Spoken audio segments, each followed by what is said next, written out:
Well, good evening, everyone, and it's finally here. Seems like forever at the last game of last year, but the 2024 edition of Rejoice Christian Eagles football has arrived. Hello and welcome to the Rejoice Christian Eagles Coaches Show. I'm Bill Bush, joined by my wingman, Mark Kirk, and of course, head coach of the Rejoice Eagles, Brent Marley. And as always, Todd Whitten back there behind the camera and the controls. We're coming to you live.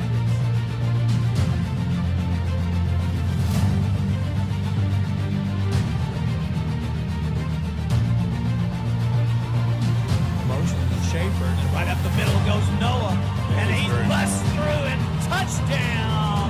Back to pass is Cale, looking over to his left. He got his man there, and it's Tristan Willis, and he may be gone to the races. He makes one man miss. He's down to 5.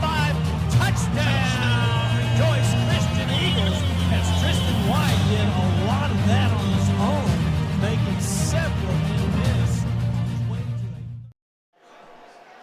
Well, good evening, everyone, and welcome to the Buffalo Wild Wings Rejoice Christian Eagles Coaches Show. We're going to still have to have something to come up with that, but that's a long. It's a lot of words, a lot of syllables. But it is the Rejoice Christian Coaches Show here at Buffalo Wild Wings. I'm Bill Bush, forgot my name, joined by my wingman, Mark Kirk, head coach Brent Marley, and running back coach Jay Sanchez joining us here tonight.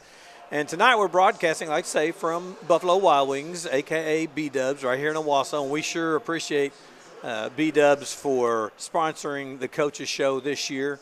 And thanks to Hunter and his staff tonight, Ashley, for being such great hosts. And we'll be up here on Monday nights, unless something changes. But from the next 3 or 4 weeks, we'll be up here Monday nights at 7:30. So next week for the Coaches Show, come on up and join us. It is a ton of fun. If you can shout out questions if you want, or go whisper them in Todd's ear, and he'll put them up on the screen for us. They'll probably have the football game on too, I'd imagine. There's a few games going. Yeah, who knows? But you'll be here to watch the coaches shows. So, Coach, before we get started, I mean, even though that was a big win in Panama, there's no doubt about it. It was a huge win because it was, but it wasn't the biggest win of the night. The ball game. I mean, in years to come, it's going to be forgotten. I mean, you'll probably remember a few others, but most people are just, it's just going to be another ball game. But the biggest win, I went online and Misty had posted something on her Facebook. Todd, do you have that photo of that Misty had? This is the biggest winner was this young man in black right there, the Panama quarterback, Tyler Simpkins, who, after being prayed over and for by Cale Marley and by Max Eichmann, gave his life to Christ. That is something. The win was big. It could, who knows where it could land as far as on the season. But that right there, Coach, that lasts an eternity. That's a powerful photo of what your boys do. Can you kind of tell me what this means to you and your staff when you see this happening? Wow. Yeah. It makes you emotional. It does. It does. Yeah. It really does.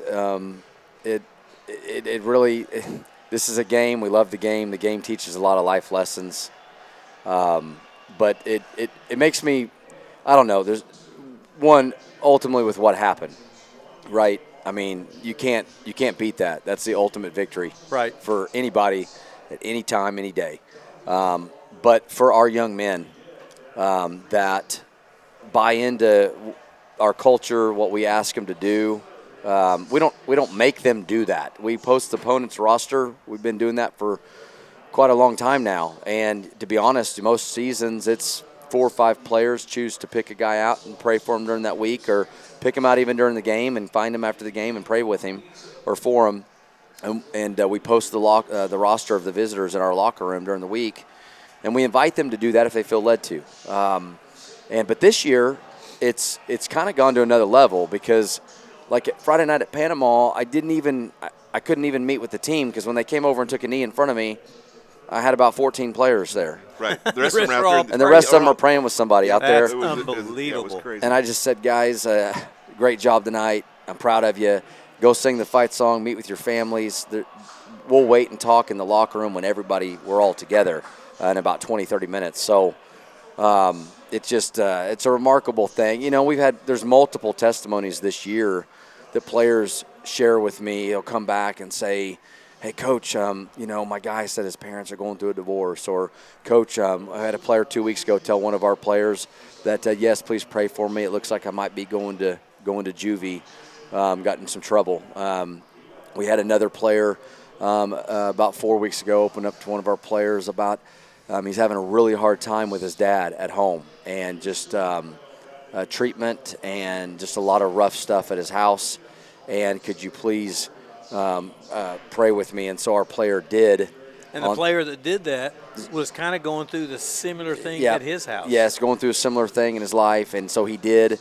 And the player, after the prayer, told him that this made my week. You have no idea what this meant to me, as tears are coming down his eyes. Wow. You know, and so that kind of stuff is like, goes way beyond the football game. It definitely has eternal value. I think if, you know, this game is the same, college football games, NFL, everybody lives for it, and the crowds and Friday nights, and it's all the same, right? It's all, and it's fun. Just different levels. It's part of our life, right? Yeah. But what I mean, what really matters? How do we bring that into this game? How do we make an impact that is eternal and not just temporal? Like you said, Bill, no one even remembers if I said who won the Class A. We know we're A1 now. Who won the Class A state championship 3 years ago? I have no idea. Or 2 years ago. I have no idea. You know, I mean, yeah. So anyway, but yeah, that is something that I'm just grateful for our young men, and yeah. Well, I mean, it's a game, but it's a vehicle. Right. I mean, it's something that puts everybody together and gives you the opportunity for fellowship and to share those kind of stories and those, you know, and those aspirations. I think it's fantastic. I mean, football's a game. Yep. The rest of it's eternal. Yeah, this is life. It is. And the thing about that is Max Eichmann played a great second half. Mm-hmm. Probably the best he's played all year. And besides a couple plays, and he knows which 2 plays I'm talking about. But Max Eichmann was so excited to talk to me in the locker room. Coach, I got to tell you. Not about the game. Not about the game. Not about the game. And he's like, I was over there and praying for the quarterback, and he told the story of how they were talking to him and what Max had asked him. And I don't want to get into detail with all of that. Right. But how he went through into Romans, it led to Romans 10:9. And just basically all about, like, if something happened to you on the way home tonight, where would you be? Yeah. Because you got to go one place or another. Yes. Yeah. So, and then the conversation, like when he read Romans 10:9 or quoted Romans 10:9 to him, and then basically just able to say, we can do it right now. You can make sure right now, and player wanted to do that. Yeah. So they took care of it right there on the field. Awesome. Yeah. So, Jace, you went through the Rejoice program. How has this evolved from when you were in school to what it is now? Yeah, it's really cool to see the implementations that they've done. There's new staffs, new ideas, and all that stuff. So it's really, really cool. This is one of the coolest things that we do by far. Just seeing the impact it has in kids' lives and knowing that you're, like I said, living and having impacts on eternal life. That's really cool. Now, everybody, you always try to live the Christian life and do the right things and whatever, but when you get kids on their own choice, like something that's inspiring to me is when I see these kids go out and they'll say, like, I'll see kids leave Coach Marley's post-game, discussion and just feel led, and they just leave and they go find somebody. Wow. And I think that's really, really cool. Yeah. We never did anything like that when I was in school, but I wish we would have, because that's really awesome stuff. Yeah. But yeah, just the amount of impact that's going to have on somebody's life. You never know what could have happened. Like you said, anytime on the way home or the next day or family or whatever, you never know what's going to happen. So it's pretty cool to see them share that up. Absolutely. And I wanted to share that with you guys just because there is more that goes on than just a football game. And just that was something that, like I say, it hit me when I saw Misty's photo on Facebook, and I thought, we got to talk about this because, this is the good stuff. But we also had a ball game. A pretty good one at that. And a really good one at Panama last week. And it was definitely the story, the tale of two halves. The coaching staff did a remarkable job of adjusting at halftime. And obviously the guys came out and executed that game plan that was put in front of them. And we'll talk about that here when we're going to go a recap of some of the plays. First quarter, game started out with the Eagles kicking off to the Razorbacks, who were able to drive to the Rejoice 23 before back-to-back sacks, first by Cade Schaefer and Carson Losey, and then by Carter Akery. And it made it 4th and long with the Eagles. Eagles took over at their own 30-yard line after an incomplete 4th down pass. And on 3rd and 9 from their own, the Eagles, on 3rd and 9 from their own 31, Cale Marley hit our big player of the game, Blake Witten, who came across the middle, and after a great block by our offensive player of the game, which was one of the reasons he got the offensive player, Ben Nichols, he turned on the jets and went down the sidelines for a 69-yard touchdown, and the point after was good by Duncan Anderson. That was all the scoring in the first quarter. Coach, I can't remember the last time a Rejoice team only scored 7 points in a first quarter. Yeah, the way that it – but the crazy thing about it is the way that it started out, it looked like we're going to be, on a roll here. Yeah. It's going to be a track meet. Big play. First play, the other two plays, we no treading. Couldn't. Right. I mean, it was, like you said, it was 3rd and 9. Yeah. Couldn't get anything going. And then, okay, well, let's just go take it to the house if we can't, run the ball here or whatever. Quit messing around here. Right, yeah. But sometimes, I don't know, I've been watching this game for a long time, and I feel like sometimes when you see a team score in the first play or the first 2 or 3 plays, and you think that, sometimes it's the opposite. Yeah, which it was, because going into the second quarter, I mean, there was no scoring in the second quarter either, as both teams, their defenses stiffened up and basically played the game between the 30-yard lines. The Eagles, they did lead going into the locker room by a very thin margin of 7-0.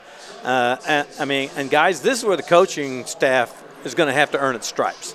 It's just 7-0 at halftime.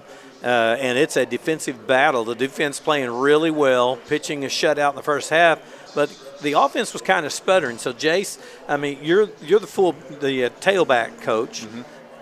What are you telling your guys? Because normally our ground game is just going, and it's not. I mean, we're getting so far, and then we just it just stops. What are you telling your boys there at halftime? It's funny because when I coach these kids, they have a lot of desire to learn. And so when we're in practice, I'm saying, hey, you just hit that right there, hit this right there. And so, Noah was the only running back that got into play the other day, and he was like, Coach, what am I doing wrong? Like, what's wrong? I was like, Noah, you got 5 yards. Like, it's okay. You don't have to score every time you touch the ball. And I was like, sometimes you just got to just grind what you But I like get. that mentality. Yeah. Why didn't I bust it for a touchdown? And I know, it's cool to see those guys because, I mean, he's very talented, but sometimes, talent only gets you so far, but he's dialed in and ready to learn, and it's pretty cool to see him, even though he didn't have a humongous, run like he usually does or whatever, I mean, he just grinded away and chipped away at a good night, so I was proud of that. But, yeah, it's pretty cool to see those guys want to learn and develop, so. Yeah, and work hard. Yeah, for sure. I mean, got a hard-working running backs room. Yeah, the talent will take you so far at the hard work, so get you over absolutely. The top, for sure, yeah. So, Coach Marley, I mean, the defense was doing pretty good. I mean, shutout in the first half, and again, like I said, pretty much, except for that first opening drive, pretty much keeping them in between the 30s.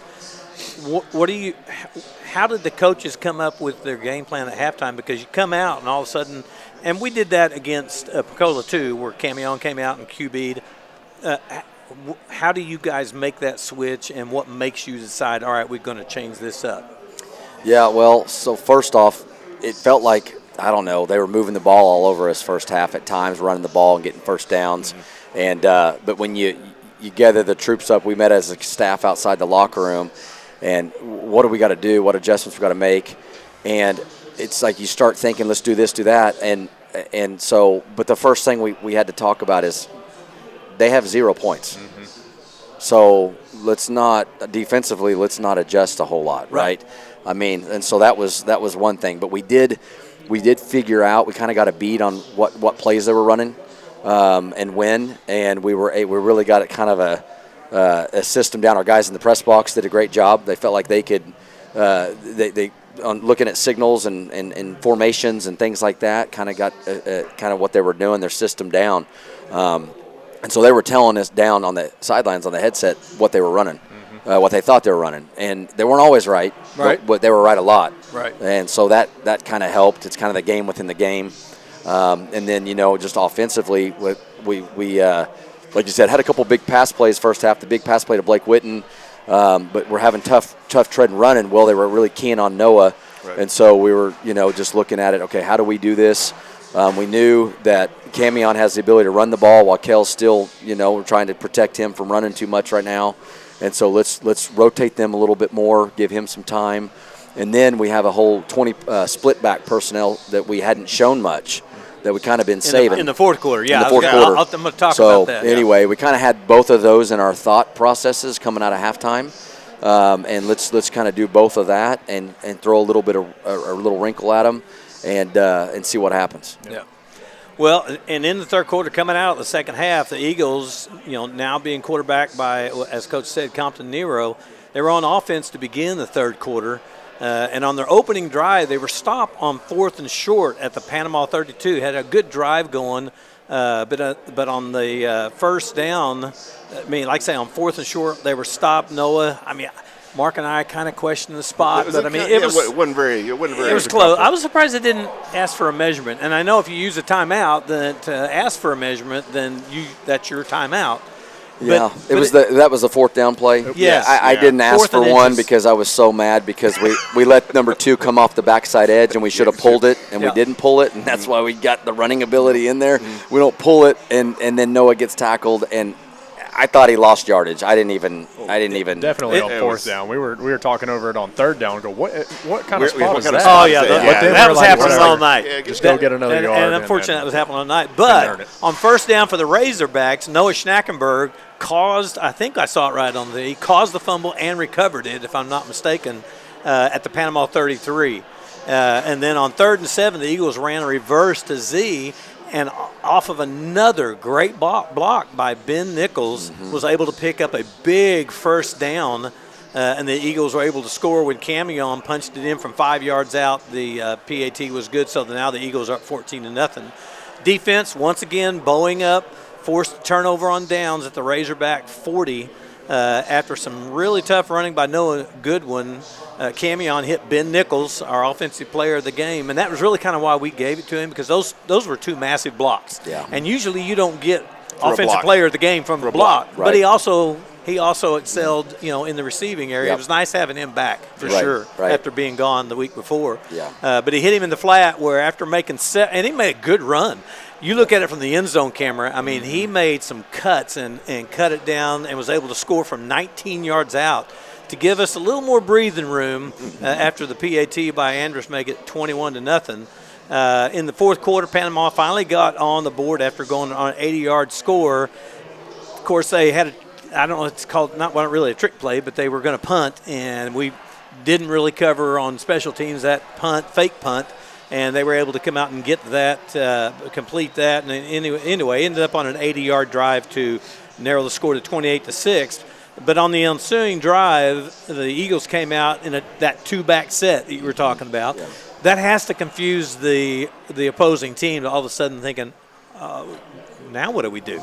Because now we've got Camion and you got Noah and you've got Kale who can hit it over the middle or hit to one of his receivers. That's a 3-headed monster. It's pretty hard to key on something then. Yeah, and with that 2-back set, Camion and Noah now joining Kale in the backfield. They marched down the field and scored when Goodwin snuck out of the backfield and caught a little 1-yard pass from Kale for the touchdown. And again, PAT was good. The 2-back set, that's really a good thing to have in your back pocket. Is that something that you're going to look at doing a little more often going forward? Because how do people defend that 20 set? Yeah, we definitely won't run any of it tomorrow night, but we might run some of it down the road. It's one of those things that we've had it in, and we call it 20P, 20 personnel. We have a couple different wrinkles off of it where we have more of a fullback type in the game. We are more of a spread, hurry-up, tempo team, but we have always had a 2-back offense because you don't know. When you get to this time of the year and you especially get towards the playoffs, you got to have something for a rain game, cold playoff game. The weather's bad. You got to be able to run the football. And sometimes running the football just in a 1-back set with multiple wide receivers, if it's a sloppy field, the people can hone in on the box and, you can't do much. So But yeah, we will come back to that, and we'll expand on it. Yeah. Yeah, and that field wasn't really sloppy. Oh, but it was was just very rough. tall and very rough and yeah. very uneven. So Yeah. it was set up for running. As I was walking on the field, underneath the grass, it felt like there were rocks underneath it or something. I mean, it was a rough I field. think the no rain that we've not had around here for Exactly, 2 yeah. months. Yeah. Boy, It was the a grass grass was field. nice, but, Yeah. and in good shape, but it was extremely hard. Yeah. Well, looking at some of the passing leader, or look at some of the offensive leaders in passing, you had Cale Marley was 5 for 7 for 113 yards and 2 touchdowns. Camion Compton Nero 5 of 6 for 55 yards and a touchdown. Receiving, you had Blake Witten leading the way with 75 yards on 3 catches and a touchdown. Ben Nichols, our offensive player of the game, had 4 catches, 63 yards and a touchdown, and 2, like we talked about, 2 great blocks. The one that made the way for Witten on his touchdown, and then Z picking up that big first down. And then Noah Goodwin, 2 catches for only 9 yards, but that touchdown that he had there at the end of the game. Rushing, and you talked about that, we didn't really have a lot of guys out rushing. You had Camion, 11 carries for 50 yards and a touchdown, and then Noah, 20 carries for 48 yards. Not very often that we go a whole game with 98 yards. Well, I guess we just had a little over with a couple other guys rushing, about 108 yards rushing total. Yeah, it's not very often that you run into the guys up front for them were pretty good. They had a big nose guard, and number 2 was one of the best football players we've seen on defense the whole year. Yeah, hit hard. Yeah, he was a good player. So, like I said, you gotta sometimes just find a way to win, and that's what the guys did. I mean, with only 98 rushing yards, Ben, it's funny that we talked about that. Ben Nichols, I told him before the game, I said, tonight's your night. You're gonna have one of those nights. Yeah. And he was like, Coach, I'm just now getting back into it and whatever, but he ended up having a stellar night, and like I said, he ends up getting the offensive player of the night. So that's pretty cool. Yeah, it was a big game for him. Yep. It was fantastic. On the defensive side of the ball, what's going on with getting the sacks and fumble recoveries and interceptions? We had it all, and it seems like this is kind of rolling over for the last couple of weeks. We've really seen an increase in the pressure that we're getting from the defensive side, getting into the backfield. Is that you guys been working on getting pressure like that? Or? Yeah, I think we're a little bit more attacking, but I also think that the difference between us this year than last year is we're not near as big. We're a lot smaller and we're quicker.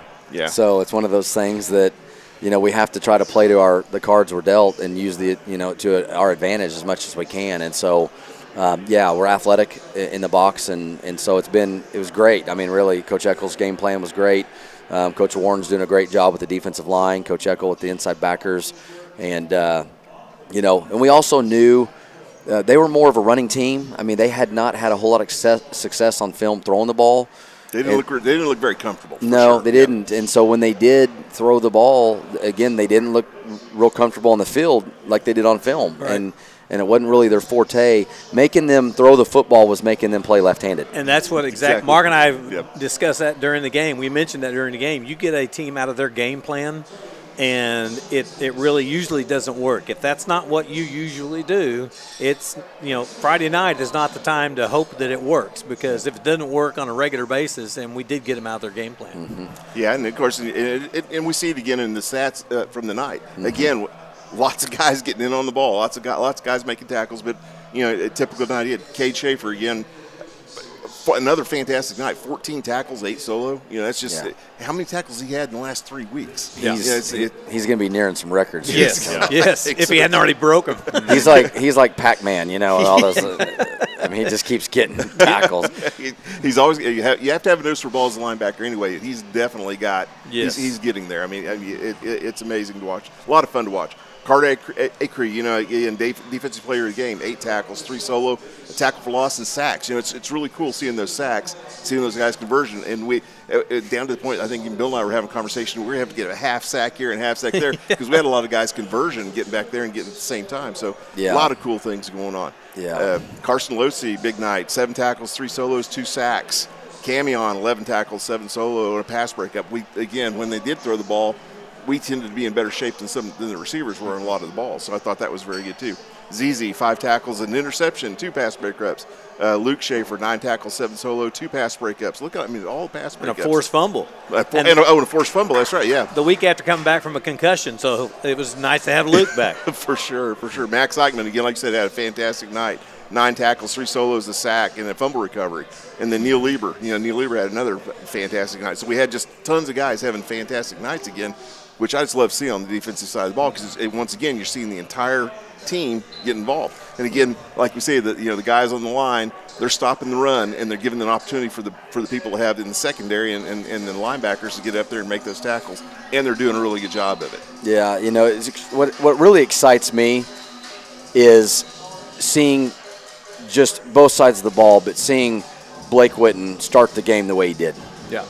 I remember when we started, and I'll let you finish, but I remember when we started the season, the first coaches show, you said there's going to be a different guy step up every night. Every night. One night it's going to be Z. The next night could be Cam Allen. The next night Caleb. The next night Blake. It was Blake's night. Right, yeah. So seeing Blake with that first touchdown and a senior throwing it to him, and, I don't talk a whole lot about him, but but still being able to contribute with limited, abilities of what he normally is able to do, and then Ben Nichols had the night he did. Then Carter Akery is the defensive player of the game. Carson Losey. I mean, for me, it's the seniors that seeing them doing what they're doing, because I know that their opportunities of doing this on Friday nights are starting to fade. Yeah, exactly. And so I when you're reading that off, I'm like, man, I just love seeing the seniors' names on there. Yep. Yeah, 100%. Well, I was going to ask you, do you guys keep track? I'm sure you do. How many turnovers have we gotten so far this year? Do you remember? I do know this. We have a how to win football games board in our team room, and we put stickers up each week. It's 7 categories. The most important category is winning the turnover battle. And there's only one game that we don't have that sticker up there because we did not win the turnover battle at Cassia Hall. Right. And what happened? And we don't win. Right. And that's why we do that sticker board for them to see it and all that. But as far as total numbers, I don't know off the top of my head, but I could look it up really fast. It's got to be close. It's got to be, I would say, between 15 and 20. Or maybe it's got to be close to 15, 10 to 15 anyway, because it seems like we get 2 or 3 every game since the Cassia Hall. I mean, every game. Well, tomorrow night is another huge night for the Eagles. Again. I mean, that's my notes here. I mean, the last 3 weeks we've been saying that this game could have a huge impact on who wins district. For the 3rd week in a row, we're saying that as we beat Pecola, we beat Panama. Now we go to a undefeated Hartshorn, and so it's no different tomorrow night. You've got a 6-0 Hartshorn team coming into town. The winner will take over the top spot in the district. So, I mean, a lot on the line. First, we'll look at the defense, Coach. I mean, they put up a lot of points. What do we know about their offense, and who on defense needs to have a good game to keep them in check? Well, they're well-balanced, probably more like Pecola. They can run the ball and throw it. And they've got a really good athlete, number 1. Number 5 is a good athlete, 24, the tailback.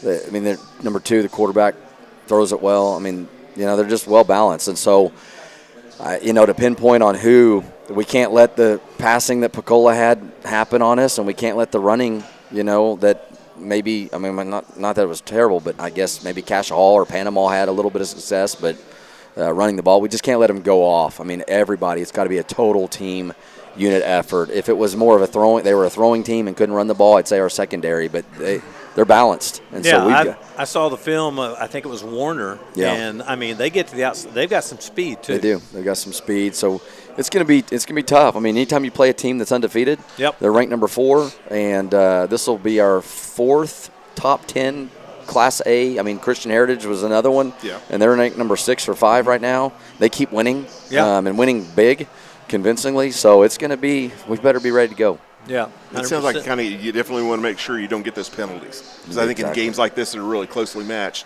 penalties can make a big difference. They can. Yeah, and we saw that the other night. We were driving down the field, and then we get some of them I was a little suspect on the call, but anyway, they still threw the flag. Yeah, still threw the flag, so we're getting penalties, and all of a sudden, where we've got it down about there, I think it was their 25. Next thing you know, we're all the way back to their 40. because of penalty. And what was hilarious to me is not only were there some suspect calls, but I'm thinking, okay, that's a hold. You don't go from behind the line of scrimmage. I mean, you take it from the previous spot. They didn't even really know how to mark it off. That's okay. You come out with a win. Yeah. And it was a homecoming night for them too. That's true. Yeah. Sorry to spoil it, but we did. Actually, I'm not. So Coach Sanchez, what kind of offense are we planning to throw at them? I mean, you've seen their defense, and having both Camion and Kale both available to run the offense, and then being able to implement that 20 personnel set that we talked about, because now you got Kale and you got Camion, and I love that set, by the way. I mean, I'd like to see us do it a lot. That's got to just open up multiple phases of the game. How are you going to approach tomorrow night's game? For sure, yeah. We feel really confident in what we do. We have a few wrinkles here and there, but typically we just got to stay out of our own way. We got to go out and execute. We have talent. We have the skill all over the field. We got good leadership by both quarterbacks. Run the ball hard, catch the ball. You got Z, you got Tristan, you got Holt, you got Matt, you got Ben, you got all those guys out there. And so it's really just kind of running what we run. Like I said, keep off the penalties and keep off all that stuff and just go play our game. They have a solid defense for sure. But like I said, looking at it from our perspective, we're confident in what we do. And like I said, on the split package, if you're going to stack the box to stop that, good luck stopping the outside receivers. Yeah. So, I mean, whatever, depending on if we do any of that tomorrow night or not, but we're comfortable with what we're doing. So. Well, and I like the fact that we can go long. We got the speed that we can go long and just, run a post right away. Or just like power. Blake, just right across the middle and zip one across the middle, and then you get the great blocks. I mean, and that's the thing that people don't. And again, I don't want to harp too much on Ben, and because everybody did a good job, but a lot of people don't see that. All they see is Blake with the ball going to touch him. But if they don't pay attention, why he was open to be able to do that, because he doesn't get that block by Ben. He's tackled for maybe a 2 or 3 yard gain because, I mean, it's just right there. Yeah, or how does Kale get the time to throw the ball? Yeah, because guys on the line just give him all the time. Guys on the line aren't giving him some time, then he's not going to be able to throw that ball. 100%. So, Coach Marley, any last thoughts about tomorrow night's game? I would just, we always do this at the end, but plead our Rejoice Nation to come to the game. And ball break. What a crowd we had. I mean, it's a 2-hour drive to Panama, and there's nothing else down there. There's nothing on the way, and we filled up the bleachers down there. Yeah. And it was their homecoming, and I think we were pretty equal, if not even maybe a little more rejoiced. No, we're definitely louder. Vocal-wise, we were there, and Yeah. I'm telling you, folks, just you got to show up. Tomorrow night's a big game. Just keep showing up for these guys. Jace, any last words? I just thought it was cool. Our video guy, Active Production, he does all these cool videos. And anyways, it was cool watching that because you hear the crowd on our side, just their feet, their hands, they're banging on the bleachers. They're being really loud and really engaged. And our kids feed off that. So, like Coach said, just show up tomorrow, be loud. And there won't be any trains tomorrow. No trains. Right at the end of the fourth quarter, you won't hear the blast of the whistle on the trains with about 1:14 left. Mark, last thoughts? I think it was just, again, I loved the game last week. It was great. I think just looking forward to it again. Again, I think these important games gets everybody focused, and you come out and you play your best. Yep. That's what it's going to take. So it's going to be a beautiful night for football tomorrow night. Maybe a little bit windy. Wear your hoodie, whatever it takes. It's starting to get a little cool. Yeah, get a little cooler. Wear our hoodies and stuff. But come out tomorrow night and support these guys. You always do. We don't even have to really plead that much to do so because you guys always show up and you're loud and the kids love it. When we interviewed Caden a couple weeks ago, he said that he – as a player, he never noticed it, but when he was down there without his helmet and everything on, he could just feel when everybody was rumbling with their feet on the. He said it was phenomenal, just being able just to soak it all up and listen to it. But anyway, so show up tomorrow night, and from a wingman, Mark Kirk, for coaches Brent Marley Riley, Brent Marley, and Jay Sanchez. You have been watching the Rejoice Christian Eagles Coaches Show here at B-Dubs here in Owasso, and you can catch the game tomorrow night on Rejoice Athletics TV. Good night, God bless, and go Eagles.